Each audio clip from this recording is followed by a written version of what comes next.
Running my teeth. I'm recording. Oh, okay. Hello, everybody, and welcome to Lunch Date with Jess and Kate. We are actually having lunch today, and not at school because we are in Kilgore at Region 7 for a training. And we're really excited to be here, and we have some great things to share with you guys. So buckle in, sit back, and get ready.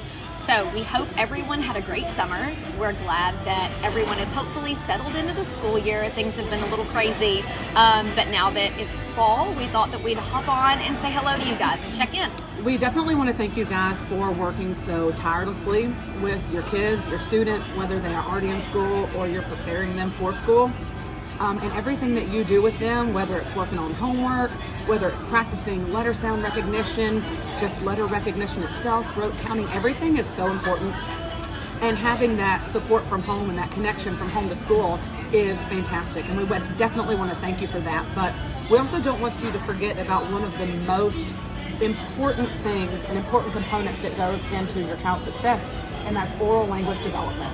Oral language is a driving factor in your child's success with literacy and reading and communicating with others.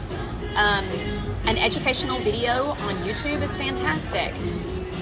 Homework, worksheets, flashcards, games that you're playing, they're fantastic. But if it's missing that oral language component, students can't be fully successful. So we wanted to come to you today to talk about a really fun and engaging way to just add in some oral language with your child. So oral language is actually a skill that is developed through spoken language, which is both listening and speaking. So if we're not having those meaningful conversations with our kids, they're missing out on that connection that should be made at home. For example, you're probably thinking, well, I talk to my kids all the time, but hey, please go clean your room, or hey, please let the dog out. That's speaking to your children, but it's not necessarily giving them an opportunity to provide that feedback, and it's not a meaningful conversation. So how can you fix it? Let's talk dinner time. Okay, so Kate and I can totally relate to all families out there when it comes to our busy schedule. Our kids play all the things. We have packed schedules to where dinner time as a family, whatever that may look like for your family, is complicated and it's hard to make happen. We understand. We're in the same boat. So a solution to that is to just set a goal. So if right now you're sitting down with your family at a table eating dinner or breakfast if you work the night shift, or just any time that you have to sit down and eat, if you're at 0 for the week, set a goal. Next week, okay, I want to sit down at least once. If you already do this with your family, let's say you sit down twice, set a goal for the next week and say, okay, I want to sit down 3 to 4 times with my family. The more that we can do this with our children, the better. Dinner time or breakfast time, sitting down and having a meaningful conversation around a table is so important. And if food is involved, that's even better. Okay, so we're all human and we're all just doing our best. There are some weeks when I may not get an opportunity to sit down with my family at all throughout the week, in the work week, and that's okay.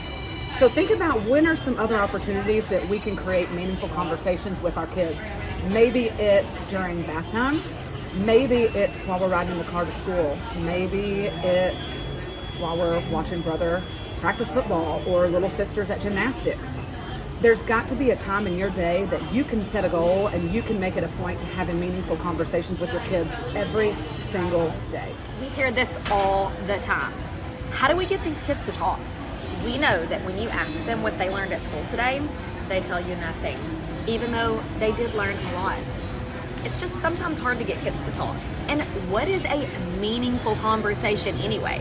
Well, a meaningful conversation is a deeper level discussion that allows people to share their thoughts, feelings, and concerns on a topic that's important to them. When you want someone to talk, you ask them about themselves. We are so excited to bring this to you. We have pages and pages of conversation starters. We will take pictures of these and put them in the comments, and we will also post some links to free resources where you can go and make your own conversation starters. And if you want to go eat at Chick-fil-A right now, sorry Chili's, if you want to go eat at Chick-fil-A right now, they're giving out free conversation starters in kids' meals. So we're happy to share these with you guys.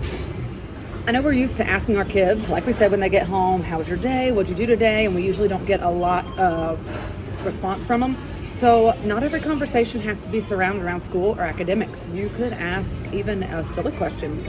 For example, let me look at my list here. Would you rather have a pet tiger or a pet pig?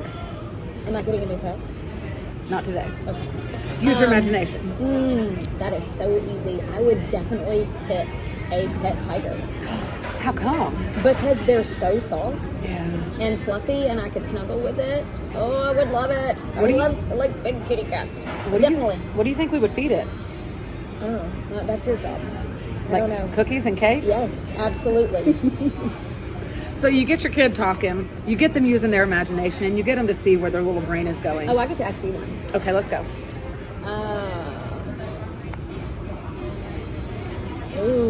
What's something that? Oh no, what's your favorite dessert? Ooh, so my favorite dessert, I would say that my taste kind of changes a little bit, but around my birthday time, it is a yellow cake with funfetti frosting because October's my birthday time, and that just holds a special place in my heart. But aside from that, I would say cheesecake with strawberries. I'm sorry I did not get you that cake for your birthday. I got you the wrong flavor. Okay, it was delicious. I just got her a birthday cake. Last week before, it was the wrong flavor. But anyway, There's good to no know. such thing as a wrong cake. Good to know. So have fun with your kids and get these conversations started. Thanks for joining us. See you next time. Bye.